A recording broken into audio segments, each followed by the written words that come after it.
participation.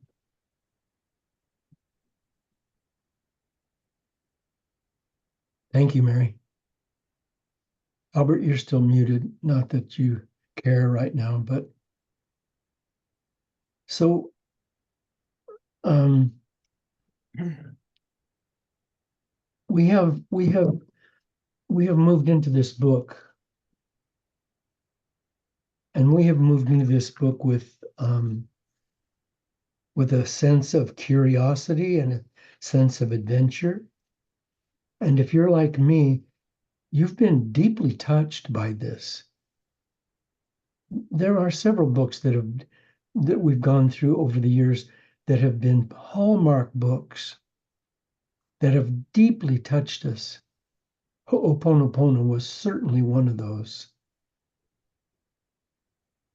And this book, where we're able to see objectively what happens to leading scientists and academics who have spent their entire lives thinking and thinking about thinking,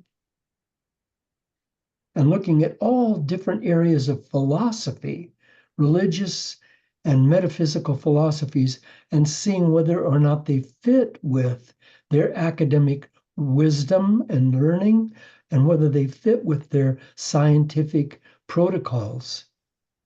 Just do these spiritual philosophies fit? Do they even work? Are they even true? Is it just somebody's idea? Is Edgar Cayce just this guy that had some dreams and some of them just turned out to be accurate? Or, are the people who have gone through near-death experiences people who just imagine something? And the people who go through spiritual transforming experiences, what does that mean? What does that mean? Is there really any meaning? Is this just a level of the human brain that when it goes out of the physical brain, goes into a little bit of an ethereal place for a little while, and that ethereal place just sort of occupies them to the degree that they think that there's a reality there, but there really isn't a reality there? I mean, we can look at this through that lens, but when we come to this book, we get our socks blown off, because this book is a book of 57 top leading thinkers and academics who almost all of them came to this with reluctance. They came to this not expecting, they didn't expect that there was going to be some profound otherworldly thing going on. And yet there was. And it changed their lives, transformed their lives, transmuted their vision and perspectives of reality. We have an opportunity, you and me have an opportunity every day, to move out of the mundane. And I don't care what you're doing for a living. I don't care what you're eating for breakfast. I don't care what you're watching on television. I don't care about it. All of that is mundane unless it is interspersed with opportunities for spiritual expansion. And the way it's set up, even the reason that we're here on this planet, the only reason that we incarnate into these bodies is to have an opportunity to experience this life in this way. But if we come into this life and experience it and don't get who we really are and the reason that we're really here, I mean, what a waste.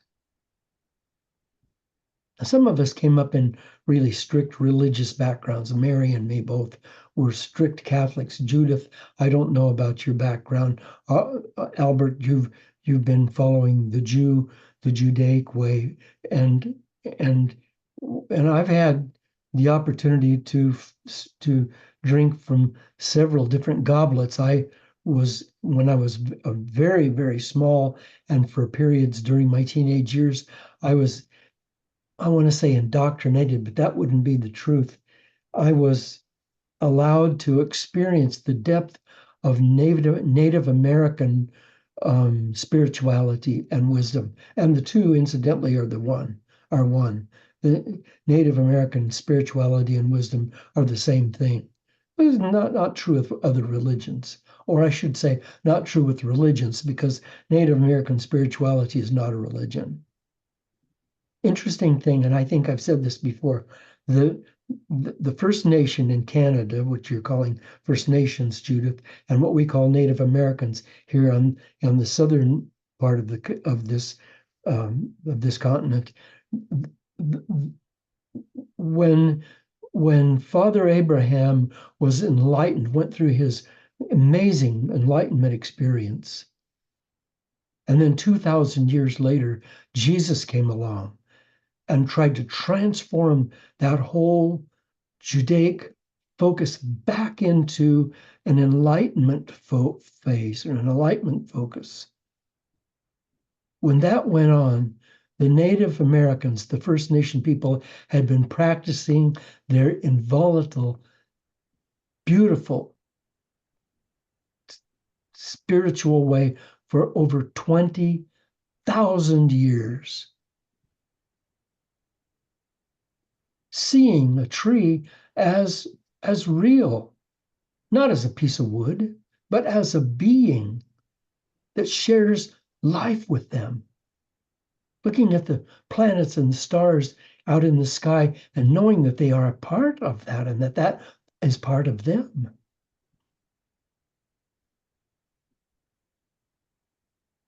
Feeling the earth underneath their feet as Mother Earth. And treating it like mother, and treating the wilderness and the plants and the animals as co-inhabitors of life, and catching a fish or killing an animal for food and blessing it and thanking it for giving itself to them. Thanking what? Thanking the flapping fish laying on the deck, thanking the spirit which they called Great Spirit, which was not only all things, but it was each individual thing. And that's the problem you and I have in this civilized society, as seeing that as individuals. We are also all of it. We're all of it. We're everything. So we have spiritually transforming experiences. Boy, I mean, during this class, I've been thinking back over my life. I need to write them all down, but I just easily can think of 5 that transformed me completely, that just blew my socks off, that completely altered my whole perspective of reality. And I don't think that I'm special. I don't think that. I mean, there was a lot of gurus and high holy people who seem to have something together that other people don't have together. I'm not one of those. I don't think there's any of us that haven't gone through dozens and dozens of opportunities for spiritual transforming experiences. Did you have a transforming experience? Well, you came up to the restaurant door, but you didn't go in. It was right there. You met someone, and that someone disturbed you or disturbed the the belief system that you had, and rather than listen to them and go on a bit, you walked away. You might have heard of somebody like a shaman or a Shah or a Buddha or a Christ or some great spiritual hot dog. You might have heard of them, and they might have had some really profound things to say. Some of those guys are shamans. Some of them are.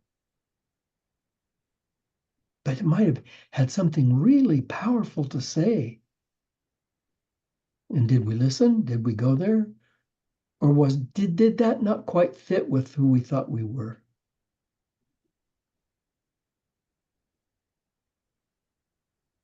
So if we're awake, and I'm not awake, I mean I'm more awake than most people I know, but I'm not awake. I'm waking up. I'm becoming. I'm not there yet. I'm becoming. I'm waking up.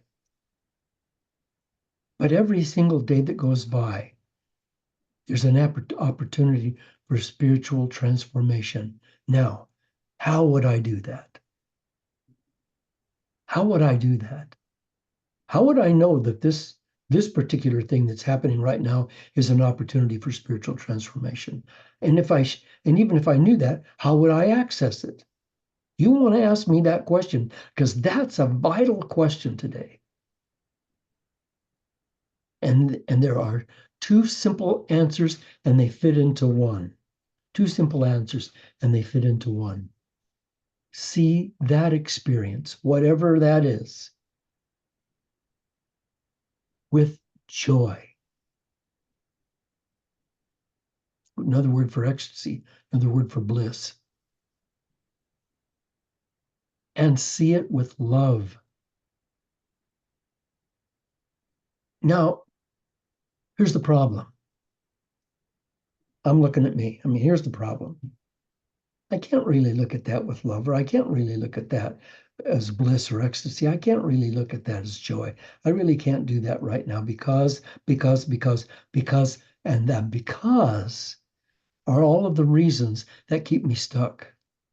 It's my identity of not only who I think I am, but what I think the world is. That's my identity. It's my opinion. It's my viewpoint. It's my practice viewpoint. I've had this viewpoint for all of my life, and I've continually established it and reaffirmed it through experience after experience after experience. So along came an experience, and I could have seen that from any different direction, but I choose to see it only from the direction that my experience, my background, my belief system already has created. So I saw it from that, and by golly, you know what? It reaffirmed what I thought. Every single time, it reaffirmed what I thought. I always get reaffirmed. And that reaffirmation makes me feel more powerful and more sure and more egocentric, more egotistical, more egocentric because now my ego, my self-identity is running my life. Then what the hell am I doing here? Why am I still hanging around on planet Earth? Why don't I just step off? What am I doing here? I came here to experience newness, newness, not to completely I have a peanut butter and jelly sandwich. Well, what the hell? I'm not going to bother to taste it. I'm just going to wolf it down because I've had 1,000 peanut butter and jelly sandwiches. I don't need to spend any attention on this one because this is just another one of millions of. I've driven down this street before. I've gone to this restaurant before. I've talked to this person or a person like this before. I've heard this story before, and so there's nothing new, and there's nothing new in the world. So all I'm doing is reaffirming my ego through every new experience. Hello, what the hell am I doing here? Why do I even bother? This this is an opportunity today to have a brand new experience of life. But I have to come to that with an open mind and an open heart. And what I have to be looking for is joy, looking for a quickening of my soul in this experience, looking for an opportunity to love and to see love, looking for that, looking for it in every experience. Now, am I going to do that in every experience? Hell no. I'm going to have probably, I don't know, I'm just going to guess 5,000 experiences today. I'm having them now. My left hand is resting on the side of this desk, and I can feel a little bit of metal pushing against the palm of my hand. That's an experience. My other hand is pushed up and against it. That's an experience. I have a shoulder that was dislocated, and there's a little bit of pain in there. That's an experience. I'm having all these experiences going on right now. Am I going to focus on each of those and say, let this be love, let this be joy? No, I'm not going to do that. But I am going to, throughout the day, I am going to find experiences, stop myself, just stop and look at that experience. And quite often, that'll be an experience with another person. And I'm going to look at this experience and I'm going to shut up and stop broadcasting and just start receiving and just saying to myself, how will this conversation bless my soul? How is this person a blessing to me? What do I, what do I, what is awakening inside of me as I listen to this person, as I look into his or her eyes? What's awakening inside of me that I didn't feel before, that I didn't know before? And can that be clothed in bliss? Can that be clothed in joy? Can I get a smile on my face and a smile in my heart and nod and say, yes, yes, yes, bring it on, bring it on? So I'm talking to somebody perhaps who is not of my religious or my political persuasion, who is on the other side, as we say. Then I could just shut them off. I don't want to talk to this. What a jerk. What a jerk. They believe in this. Blah, blah, blah, blah, blah, blah, blah. That's my belief system, isn't it? What if I said, tell me how you feel about this? Tell me how you feel about that. And I don't interrupt. I don't make them think that I'm on the other side. I just listen. Wow, then how does that work with this? What does that mean? I see. Thank you. Okay. I have a dear friend, Mary and I have a dear friend, Eleanor Clift, who is one of the leading journalists in the United States, maybe anywhere. She was with Newsweek. She's now with the Daily Beast. She's an unbelievable person. Unbelievable. She's had such experiences. I mean, she knows all the senators and she knows all the presidents. I mean, she's been to the mountain and back so many times.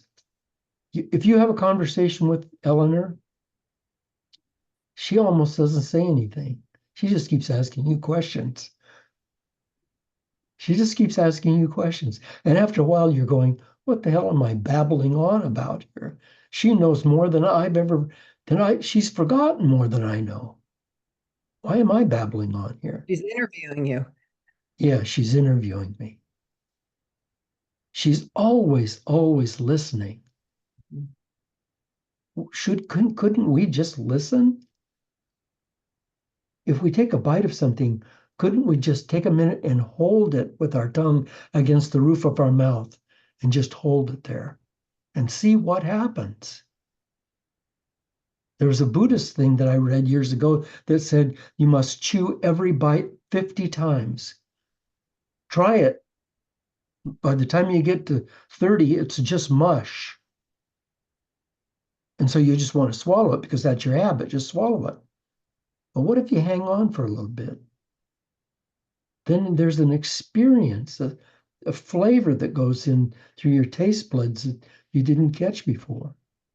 And people who overeat, and I have at least one person in my life who overeats, massively overeats. And if you watch this person eat, they take great big bites, big bites, my bites as big as half of my meal, and put it in their mouth and go blum, blum, blum, blum, and swallow it and take another big bite. They're they're they're not they're not experiencing life. They're not experiencing the the blessing, the spiritually transforming experience of this food. They're not experiencing that. Am I? Are you? Every moment of every day is an opportunity. This is an opportunity that we have right now. We're going to be here for a little while, and then we're going to leave these bodies, and these bodies are going to go back into the particles of the universe, and as consciousness, we're going to back out of these bodies and into pure consciousness again. And then are we going to look back at this life and say, what the hell was I doing? Or will this be, yeah, got it, man, I did it. I did it. I I was there 100%. I'm watching right now the baseball playoffs, and uh, the contest for the American League um, pennant is going on right now between the Toronto Blue Jays and the Seattle Mariners. And and as I watch this game, I recognize, boy, I really get it. I recognize that every time, every single player at this level, every single player that reaches for a ball to catch a ball, that throws a ball, that pitches a ball, that's a catcher behind the plate that's calling the plays, that's calling the strikes, that every batter up at bat that swings the bat, every batter watching that pitch that comes across, every moment is a brand new moment. There are no old moments. Every single moment is a brand new moment. They're at that level of play. They can no longer rely on what used to be. Every moment is, I am at my peak right now. I am pulled to the very peak of my ability right now. I I cannot think about this. I must be here now. I must be in this right now. Be this experience. I must be this experience. I must reach as high as I can. The Mariners won a game the other night against the Toronto Blue Jays, and they had a pitcher, amazing pitcher, marvelous pitcher. And in between every pitch, he was talking to himself. The camera showed him. In between every pitch, he was talking to himself. He was right here, right now. His past didn't matter. Who he went to school with, what he had for breakfast, who he's in love with, the last time he had a love affair. This was right now, right here, this moment, this instant. Do we have to go to the World Series before we can start living our lives fully, for crying out loud? We have an opportunity today. We have an opportunity. This day, think of this day as the last day of your life. Think of it that way. Or better yet, think of it as the only day of your life. You have this day, and that's all. This is your life, this day. Because in fact, that's true. Because as we well know from all of our studies, that all time and space are one, and they don't really exist except as now. Whatever, even now is inefficient, because now indicates a time, place, and time. There isn't any place and time. There's Ram Dass said, "Be here now." There is no here and there is no now. There's always and forever, eternally. But each moment is eternity. Each moment is our ability to transform eternity. Wait a minute. Wait a minute. Hang on a minute.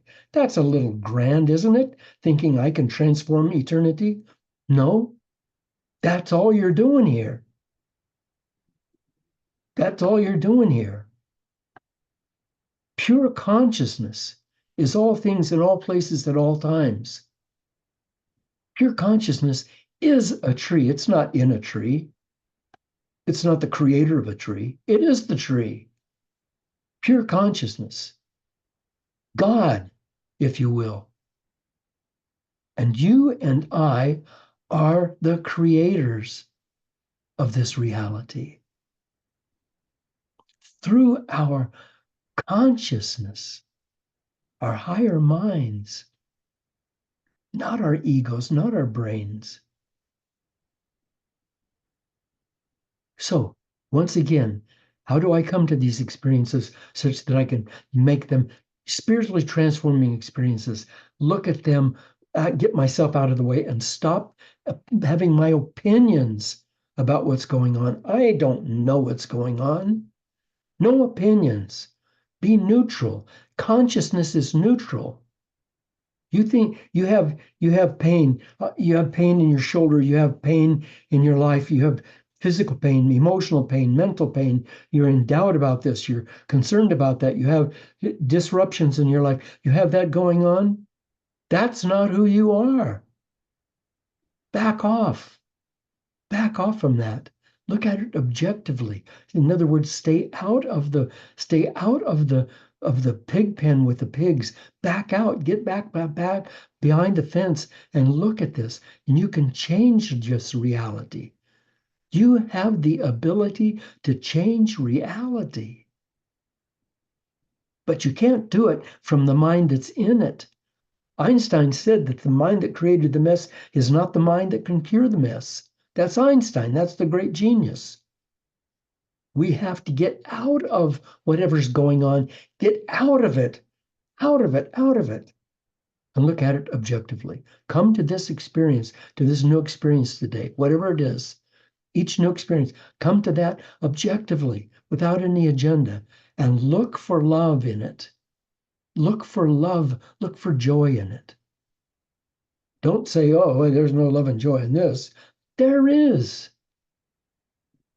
You have pain? There's love and joy in that pain. There is, because that's the nature of consciousness. Joseph Campbell said to us, what a great man, what a great mind. He said to us, follow your bliss. What the hell is he talking about? Each experience is an opportunity for bliss. And if we do that with each event, each experience that comes along, if we do that, if we follow our bliss, if we are in joy, if we see these opportunities as an opportunity for me to expand in consciousness, in wisdom and joy, in bliss, if we do that, then we grow.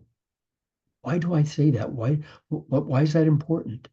Because when we grow, we become more powerful as creators.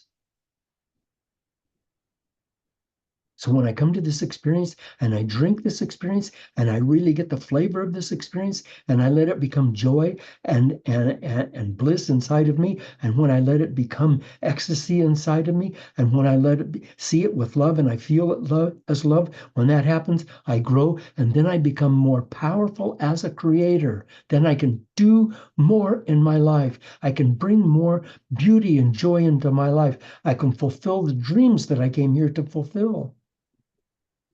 And those dreams are really damned important, I tell you, because that's the star in the sky that's calling you calling you. Come on, come on, come on. Come here, come here, come here. Because on that path to that star, you go through what you need to go through to become who you came here to become. So these spiritually transforming experiences that we read about and have read about in this book, these people they all, they all took the magic mushroom. They all stepped out of their mundane lives and backed off and said, "Holy smokes, check this out. Wow, you and I can do that every day." Some of these people in this book, some of them, it's not a lot of them, but some of them said, "I never had any spiritually transforming experience.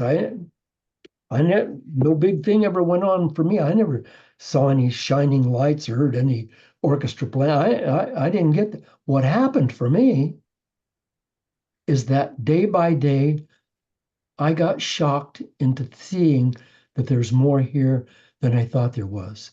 And I listened. See, those of us like me, hello, Bob, that have had these profound transformative experiences, I think it wasn't because we didn't listen. We could have had them every day. We could have had them step by step by step, but we didn't because we fixed on what we think is right, and I got it all figured out, and I know better. And then what has to happen is that one day you have to go through this incredible transformation, which for some people just happen daily and can happen daily to you. There's nothing glorious about having a great transforming experience. There's nothing glorious about that. Oh boy, it's so beautiful. I can tell you from my experience. Wow, it is so beautiful. But I can also tell you from my experiences that if I had just paid attention and gotten myself, capital S, self, out of the way, and been one to be part of the forest instead of the big tree, if I had just paid attention, put my roots down into society and into the reality of isness, then constantly I would have been changing instead of just once in a while. Thank you. I've been rattling on for a long time now. I'm going to shut up. I want to hear your thoughts, please.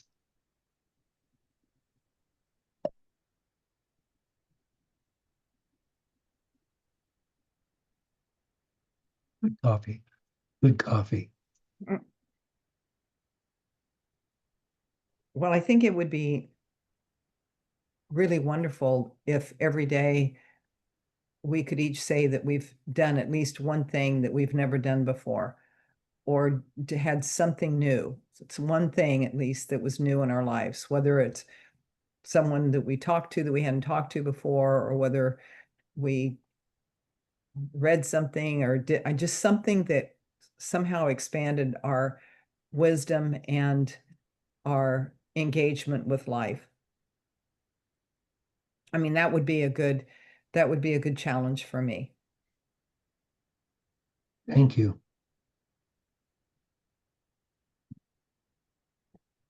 While I'm waiting for others to respond, let me say that I wrote something. I had this really transformative thought, and I mean, these don't come to me as thoughts; they come to me as wisdom, and then I transform them into thoughts. But it was this: what is a belief, Bob, that you can release today? Mm. Boy, what is a belief I can release today? So I thought about this and I thought on a very physical level, what if what if I had a scroll and I could write down all of my beliefs, all the things I believe in, and I believe are true. My perspective of reality, which I hold on to fiercely. What if I wrote all those down? And then I could hit this little magic button and they would all assimilate into the most profound of all those beliefs, the top one, the main belief.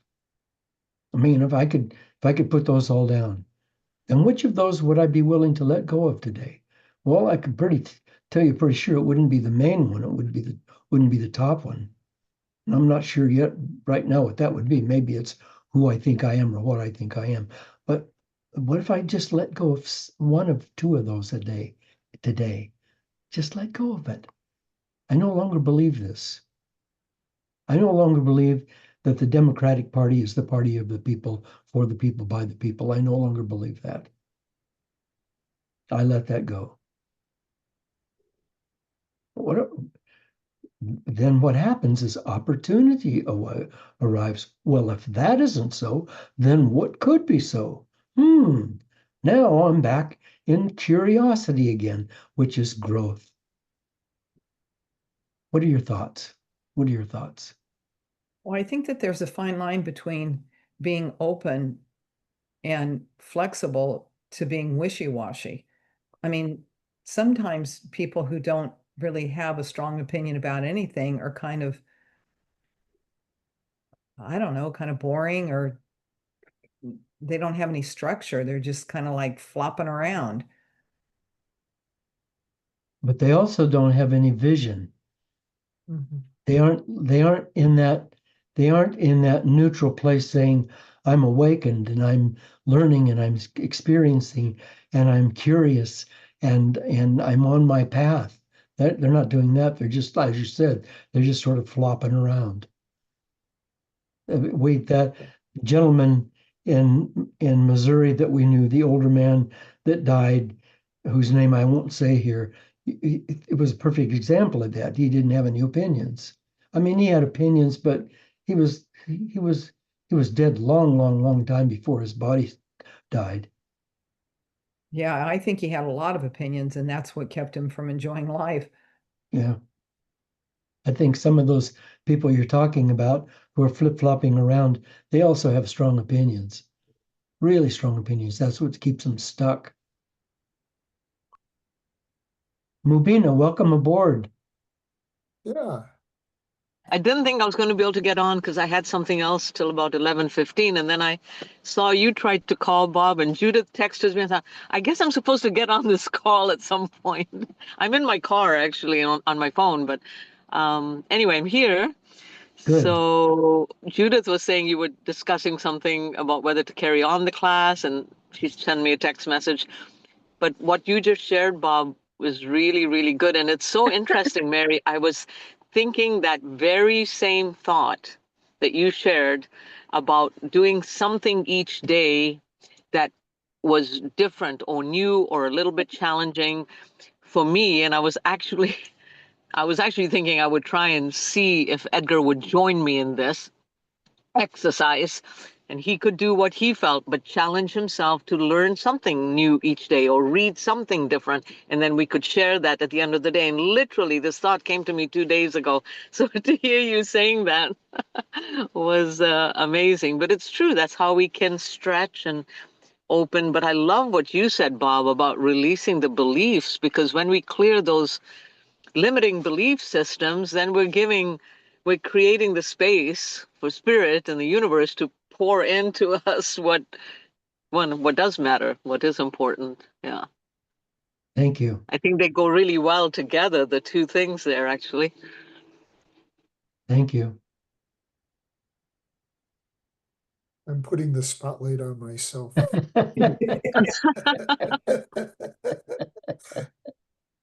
Um, you know, I found the book really interesting, and I enjoyed it. I really enjoyed it.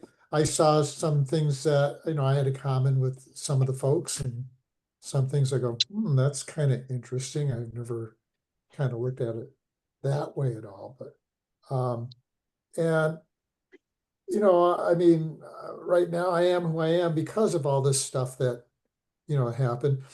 Um, every day now, my focus, towards my growth is to learn with joy, that to make my growth and development joyful. So like I'm studying Yiddish, and that's why you don't see me on Sundays, because it's at the same time as my my Yiddish class. That class time may change, whatever it is, but it's something I committed to, and I'm making connections, with it, and I'm learning, and it's like I see myself learning, and I go, wow, it's not about how old I am or how smart I am. It's just like I know if I work at something, that I will learn it. And the other thing is to enjoy just being whatever's going on, being in the moment. I had a massage the other day, and he's working on various different parts of my body, and I'm like, just okay. I'm noticing that shoulder. I'm noticing that leg. I'm being one with my arm. And it's like, I recall, I don't do this a whole lot. I kind of been going through my life, ignoring my body, and I don't think that's necessarily a good thing. So I'm focusing on being, as I'm learning, on being, as I'm feeling, on being, uh, as I marvel at, how great life is. It's I'm in the process of being rather than, you know, uh, trying to block stuff out. It takes effort and takes courage to do that, you know. Um, yeah, but it's like I said last time, I'm not looking for the meaning of life. I'm looking for a life of meaning. And I have so many opportunities. Um, I'm going to Illinois at the end of this month for a few days because my granddaughter is in the play Six. She's playing wife number six. This is about Henry VIII. But normally that night I would be running my Blood Cancer United support group, formerly Leukemia Lymphoma Society, and those support groups are so important to the people in the group. And so I let our regional manager know about that. Well, my other facilitator, Jody, she's going to be out of town. I'm going to be out of town. Um, our our third facilitator, she's got physical problems and stuff, like she may not be able to to be there. So what do what do you think we should do? And so, well, so we put it out there to everybody. We decided, oh, like at the last minute, this is like Tuesday at the last minute, we'll do it tomorrow. So, because Jody could be there, we all three of us could be there. We just lost your audio. And it was just so amazing. We're losing your audio. Oh, let me audio settings. Audio settings, microphone.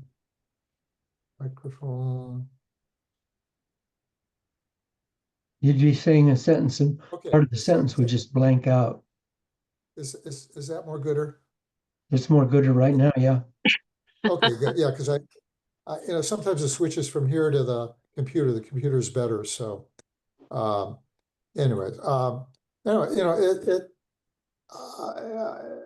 it's just, and there's so many opportunities and stuff that keep coming my way.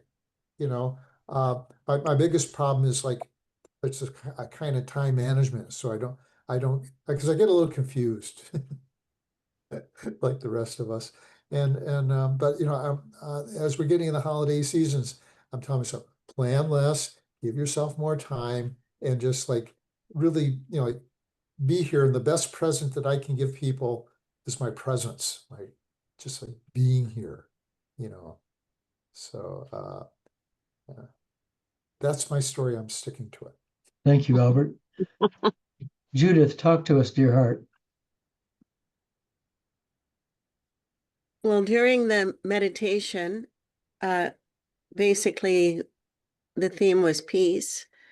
Then I just kept totally into my experience when I was a child riding and having that total sense of freedom and peace, riding my little horse. And I think that was a transformative experience. that I've always remembered, but I didn't know.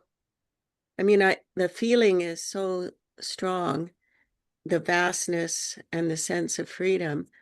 And I think in reading the book and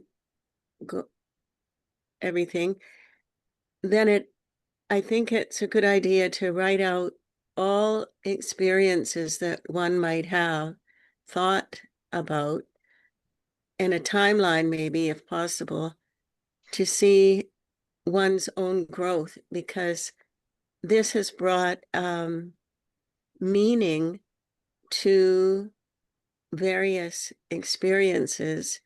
And then it helps me see myself in a new light that gives me confidence that, yes, I do have these, and maybe people around me don't get it, but I don't need to even share. It's to go on my own direction without any. I think I don't want to judge other people. I don't want to even interact with people that might cause judgment or friction or whatever. I've decided I'm leaving all people like that out of my life. Like, maybe not totally, but some of them totally, because even though I try, it backfires every time. So I think that's a message. That is a message that I'm getting hit over the head with, and I have to listen to it. And so I think maybe what you're talking about is listening to oneself, and then not allowing other interferences to slow one down or stop one's thinking. And also, I'm learning more that sometimes when people try to help another person, they're actually trying to control. And so to distinguish the difference of that way of being. In reading Swami Radha years ago, who founded the ashram in BC, she wrote about what is helping. And sometimes helping is really controlling, and it isn't necessarily helping. So I think looking at that whole issue is important. And I think reading these different stories is very helpful to allow oneself to be aware of more clearly what's going on, even on a daily basis. And that's all I want to say right now. Thank you. Thank you, Judith. Thank you. Mary, you have anything to add to this? Well, just to piggyback on what Judith just said, I think that, the adage, all pathways lead to God. What I found in this book was that there were 57 different stories about their spiritual experience. And although there were some commonalities, all of them reached their awareness on their own, at their own pace, in their own way. And if there were overlaps, then so be it. But there wasn't one guidebook, that each person brought with them their histories, their belief systems, whatever. They brought that into it, and they had an opportunity for a spiritual transformational experience, and they accepted the task. They accepted it. They said, okay, this is happening to me. What am I going to do with it? What are the lessons that I'm going to take away from it? And that's what we were reading, was their essays on their personal experience. And there's no right or wrong way, that we each bring into it our histories and our intention. And the only thing that was common in my estimation was that they all were willing to listen. They were all willing to be open to a transformational experience, because had they not been open to it, they wouldn't have had an essay to write. But the fact that they were open to this, learning what this lesson was bringing to them, made this book come to fruition. And um, and I think that there's a lot of value in reminding ourselves of that all pathways do lead to God, to our spiritual awakening. And it's just up to us as to whether or not we want to accept the lesson that comes attached to it. Beautiful. Beautiful. Thank you, Mary. Thank you. I just want to say one thing, and I really appreciate what Judith said too about how oftentimes it's about control. I think even because I have a really strong history of community service, and I recognize that there's a real definite selfishness about what I do when I do that, because it feels so good to me. It makes me feel whole. It makes me feel like I have value. It makes me feel that I matter. It makes me feel that I have a purpose. And and and that's pretty selfish. I mean, it really is a selfish thing, even though I go into it thinking that I'm doing it for the other person or because there's a need. The payback is so huge that it's like an addiction to me. It's like, well, why wouldn't I want that fixed? Because it just feels so damn good. Thank you. Thank you. You must But feel I wonder, I sorry, yeah, I I just want wonder to if say, that, go ahead, Judy. I just wonder if that isn't selfish. It's just what your natural nature is. So that's why you feel so good. I Uh, think I that don't, I I think don't need you to comment, but knowing Mary, I think that's true. yeah, I think She has changed and uplifted tens of thousands of lives through her community service work, and yeah. led huge volunteer groups to do amazing things, and created all that out of whole cloth, just out of her need to serve and to love. And I think you're right. I think you're right, Judith. I think it's the reason that that's so joyful is because it's an experience of who she is. I think it is. I think it is selfish, but I think it's selfish in a good way. It's like greed is not necessarily a bad thing. I mean, it's good if you're so greedy that not only you want to have a good life, but you want the people around you to also have a good life. That's not a bad thing. Um, I think it's like consequences are either wanted or unwanted consequences, not that they're good or bad consequences, you know. And I like to think about, helping as being controlling. There's a lot of truth to that. There are people, we call it codependency, where you feel, oh, I see the solution. I have to be the one to tell them what to do and how to do it. And if you do, and they learn it, or I mean, it helps them. Well, all right, it helped them. But if it didn't help them, then it's your fault. But they never, get the natural consequences of making their own decisions of growth. That going back to that triangle, self-appreciation and going to the next decision, and then they become dependent. They expect you to always make, to be doing that. And I tell people, look, you're gonna, you don't need to you're doing people a disservice when you do that, because you're preventing their growth, and you're setting yourself up to be,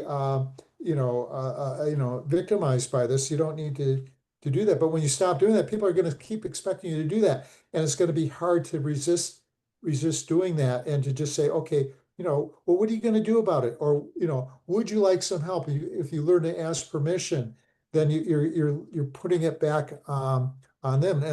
And I teach that, and it's so beautiful when people get those aha moments, like, oh, I don't have to carry the weight of the world on my shoulders anymore. And when I teach it, it helps me to remember it too. I don't have to be solving everybody's, problem. In fact, what I want people to do is to be who it is that they need to be. Not be like me, be themselves. That's what makes the world like just a better place for everybody. And and is that selfish and greedy? Yes, it is, and but in a good way. You know, when I look at giving, and there's like the living stairs. I learned this from Hedges, and Hedges says, yeah, at the bottom of the stairs is the basement of archaic feelings. You feel bad about yourself. You feel bad about other people. You feel bad about your situation. This is where we can become the most destructive and self-destructive. But at the top of the stairs, we feel good about ourselves, good about other people, good about our situation. And to be at that point means all your needs are met in healthy, direct ways. And so everything you have is surplus at that point. And that's the best place to give out of your surplus because you don't need it, and whether it helps the other person or not is secondary to the fact that it feels good to be able to give in a healthy way, not out of sacrifice, not out of obligation, because we can, Opportunity. Yeah. Thank you, Albert. I'm going to ask for some help in reading, not because I can't read, but because I think it's good for us to hear other voices. So turn to page 45, please.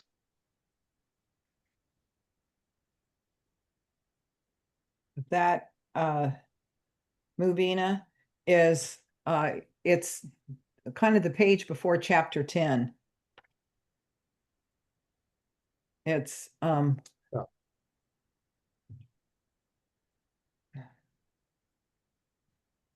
Mary, I'd like for you to read paragraph 2, please. The process of spiritual No, the one above that. on page 45. Yeah. At this time, I also began to have At this time, I also began to have out-of-body experiences and vivid, lucid dreams that contained revelations. These experiences began a new stage in my awakening process with an unfolding of new skills and potentials. New information was suddenly revealed to me through images and messages. For example, I could suddenly write poems predicting events in the lives of others and thus help them in their own life journeys. Another time I received the message, quote, "The path is the goal," unquote, and suddenly understood that when we practice, our intention is focused on achieving the goal. But in focusing on the goal, we lose sight of the present moment experience. I realized that paying attention to the experience of the present moment is the goal itself. Thank you.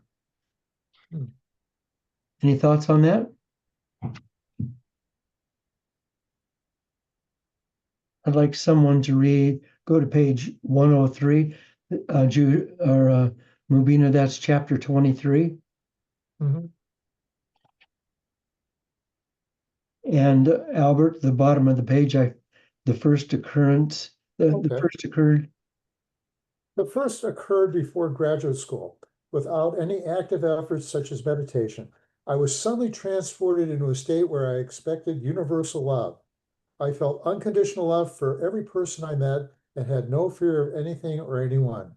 I could not have gone anywhere by myself in the dark the night and felt absolutely no fear.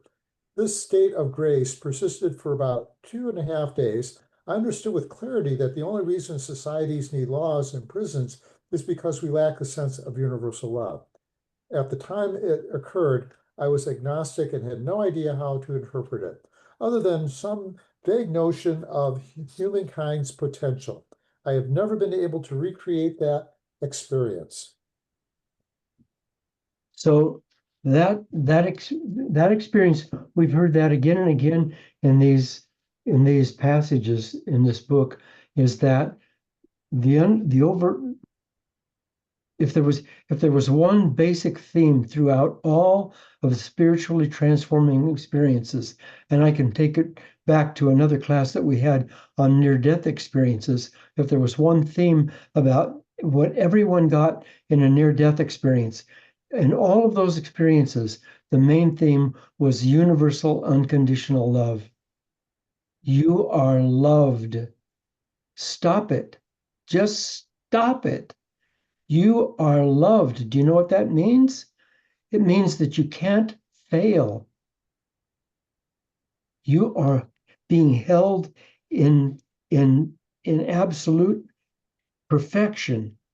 Let's go to page 196, which is the page before, 2 pages before chapter 46, Mubina. It's 2 pages before chapter 46. It has the number like 1, 2, 3, 4. Yeah, there's the number 1, 2, 3, 4. You see it, Mubina? You're muted. You're muted, Mubina. You're muted, Mubina. Oh, I said I'm getting there, but I'm challenged because I'm doing all of this on my phone Oh, okay. Well, it's because I'm okay. in my car. We'll go ahead. You can just hear Yeah. this. It'll be good. Okay. Judith, on that page, let's start with my NDEs. We're talking about near-death experiences and what the result of those were for this individual, at least. My NDEs also impacted me profoundly, personally, as a spiritual seeker. Each NDE or STE added to my spiritual understanding in a progressive manner. My multiple experiences on the other side taught me many spiritual truths. The most powerful lessons I learned were: 1, I realized beyond a shadow of doubt that a higher power exists and underlies all creation. I experienced this higher power to be infinitely vast, omnipresent, infinitely intelligent, omniscient, unconditionally loving, and encompassing everything in past, present, and future. 2, I lost my fear of death. I directly experienced that we are immortal souls, temporarily encased in physical bodies, and we live on in another realm after death of the physical body. 3, I know that reincarnation is real because in my 2003 NDE, I recalled all my past lives.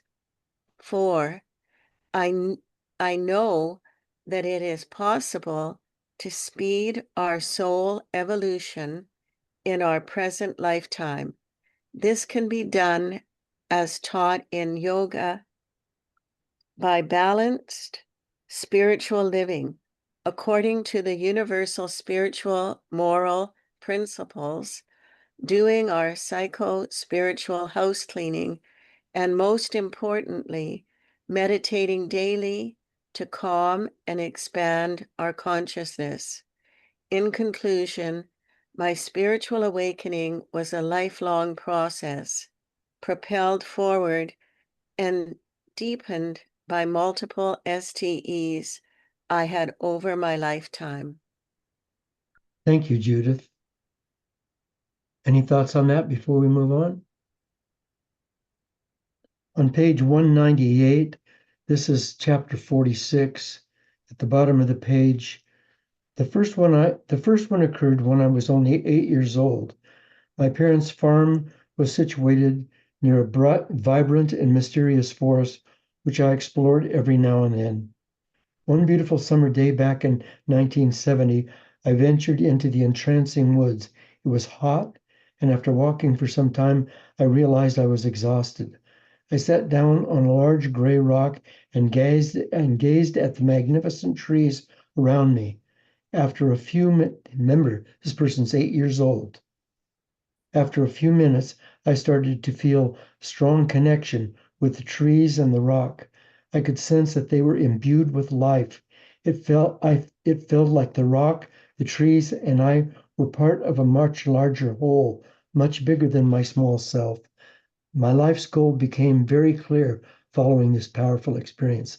I would become a scientist who would help demonstrate that the human existence is not created by the brain. Mary, on the bottom of page 243, starts with though we have grouped. This is the epilogue, Yes, Vina. I'm Okay, sorry, thanks. Bob, we're on 243? correct. No, What we're page? 243. 243. It's First the one- epilogue, What, the first paragraph, what paragraph? the last paragraph. Wait just a moment until people find this. Judith, have you got it? Yes. 243? Though we have grouped these essays according to their triggering events, the nuances within each STE described are as varied as the personalities and backgrounds of the authors who experienced them. Yet, despite the variability, each of these transformative experiences leads the individual inexplorably towards the awareness of their own connection with the vaster consciousness. Each STE softens and expands the worldview, including the egoic narrative used to interpret the boundaries of experience, and as the underlying worldview transforms, there is an increased receptivity to a variety of other STEs. Thank you, Mary. You know, as I was reading this book, I was really touched by Dr. Yvonne Kaysen, as Kason, maybe it's Kaysen or maybe it's Kasan, whose life was enriched by many, many spiritual transforming experiences. And that was a term she actually coined. She actually coined STEs. I think she was, in my estimation, she was really one of the most powerful of all of the speakers here today. I could relate to her so well when we moved into that sacred place in our lives and are transformed. And yet we're still among the people who we lived among before. And they know nothing of what we'd experienced, nothing of what we're feeling. They can't go there. They're not in that same place. Now, what if virtually every person is having a spiritual transforming experience and not paying attention to the music behind the scene? What if that's going on? What if every day you're having spiritual transforming experiences, but you're not hearing the music? You're chewing up the peanut butter and jelly sandwich, but you're not experiencing the peanut butter and jelly and wheat bread. We're not hearing the music behind the scene. And for many of us, it's because we've never been told it was there. So this book tells us that it's there. So what if we just heard the music? We see the dance going on, but can we hear the music? We know that we don't often believe something because it's invisible to us. Well, is that an excuse? Is that an excuse? We're not listening. We're not listening. I was trying to remember do you remember that poster that Mike used to have with it showed like a hobo dancing on the railroad tracks with the Oh, box next to his ear, and it said something like, dare to dance to the music that no one can hear. those who don't dare to dance don't hear the music. And it was something like that. Yeah. So There was go ahead. another quote that resonated with me, and that's all the light we cannot see. Yes, yes. All the Mhm. light you cannot see. Exactly. And and I think about like other creatures, ants and bugs and stuff like that. They don't see light that we see, but they see a different light. They see a different universe, and it works for them. And it's And, worked for millions of years, you know? and it I works mean, for it's them. miraculous. Yes, I totally agree. There's so many there's so many birds and bees and different creatures who are seeing a different reality than we are seeing altogether. And it isn't that that reality doesn't exist. It exists. We just don't see it. So as we come to the end of this lesson today, Judith sent me a very interesting email saying that she felt that the depth of this book and the power of this book didn't really get reached during this class, that we should go on with it for another couple of sessions to be able to better explore the meanings and the depth of this book. Um, and I talked to Mary about that, and Mary and I thought about that, and it seems, well, Mary, talk about that. Well, um,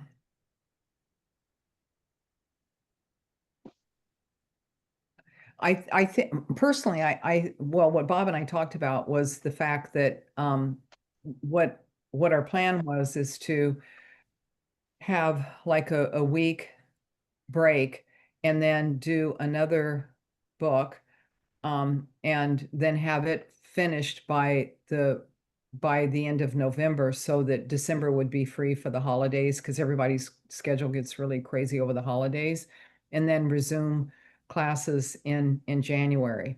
And I think that that makes a lot of sense. If we extend this longer, then it means that the next class then would have to be shortened. And I don't think that we can shorten classes anymore and get the full experience of the book. And so what you and I had talked about was um,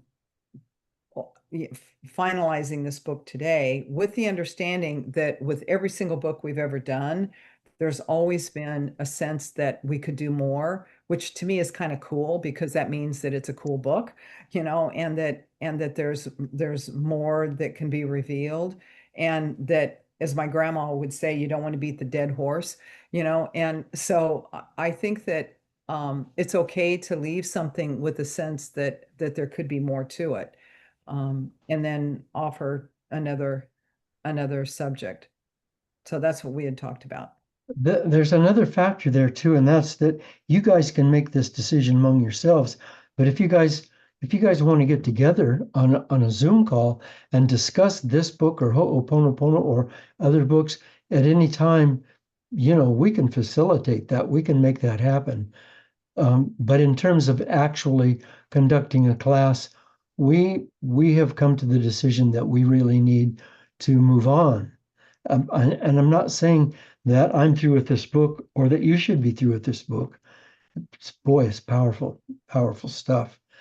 Um, Yeah, but absolutely. We could like, if people are going, wait, I've got some thoughts about this book, or I want to get somebody else's opinion about it. We can throw together like, hey, get on a Zoom call, and we can make that happen. yeah, we can definitely make that happen. I'm Well, always I'm always curious if there's like books that people are especially wishing that Bob would do. If there's something like in your wheelhouse that you're going, God, I would really love to do a class on that book. Is that something that any of you guys have thoughts about? Is there anything that you've heard about or had referenced that you thought that would be really incredibly neat to do? There's some books that I've read and reread and reread and reread. And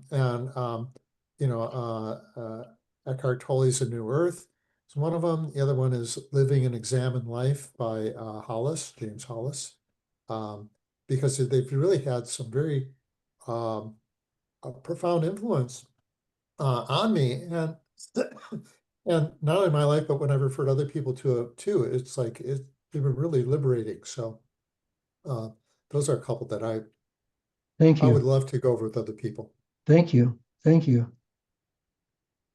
Let me write those down right quick. It's Living and Examine Life in New Earth. Is that right? Okay. Yeah. Uh-huh. Okay. Um, Judith or Rowena, do you have any books that are like hankering around in your minds? Well, my challenge right now, and I haven't been able to give this one enough time and attention in reading, is that I've got a lot of other things happening right now that are taking my attention. So I feel like I'll definitely keep reading it, but I wasn't able to keep up with the class, if you know what I mean. So, and also because I've been working a bit on my memoir, I'm actually reading Elizabeth Gilbert's book right now, All the Way to the River. It is incredible. Oprah actually interviewed her, and this is Oprah's book for the month. And it's just incredible how she's writing her life story. And so I've been so that's what I mean. My energy is going in different directions, although this topic and the topics that you choose, Bob, are always very meaningful. But I'm just sort of caught a little bit in between where I'm putting my energy right now. I But I'd understand. be open to whatever you decide as a book, and then see if I'm able to do either the whole class or at least some of the drop-ins as I did this time. Thank you. Well, I will find a book, and I'll let you know what it is. Judith, did you have any suggestions? I already suggested. Okay.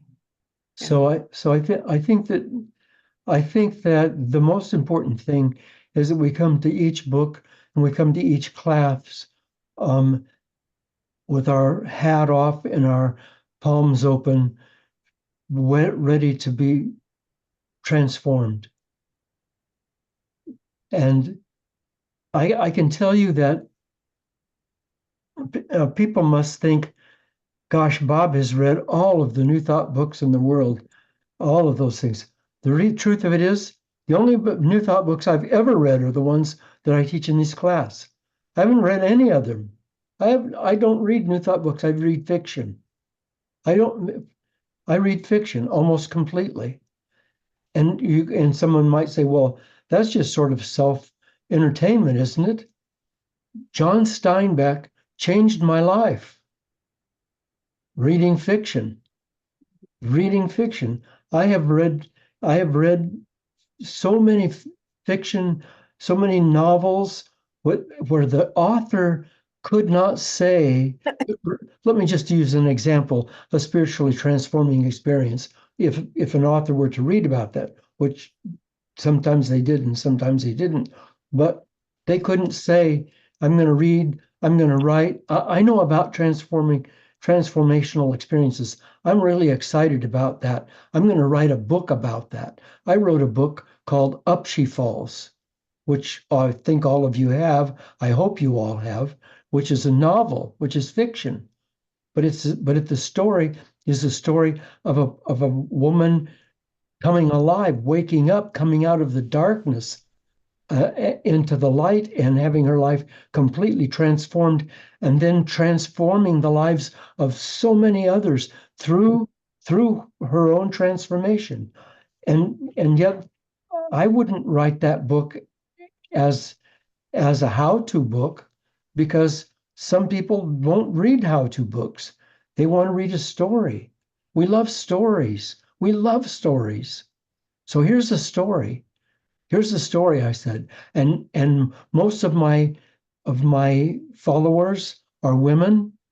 You know, the vast majority are women. So I wrote this book about a woman, by a woman. I wrote it in the first person voice of a woman. It was a real challenge. It was really exciting for me. And the if you haven't gone to Amazon.com and left a comment, would you please do that? Please do that. Please leave a comment on Amazon.com about that book. But you know, that book's already transformed a lot of lives. So I think that you can read fiction. I suggest that you read fiction. But in these classes, we're probably not going to go to fiction.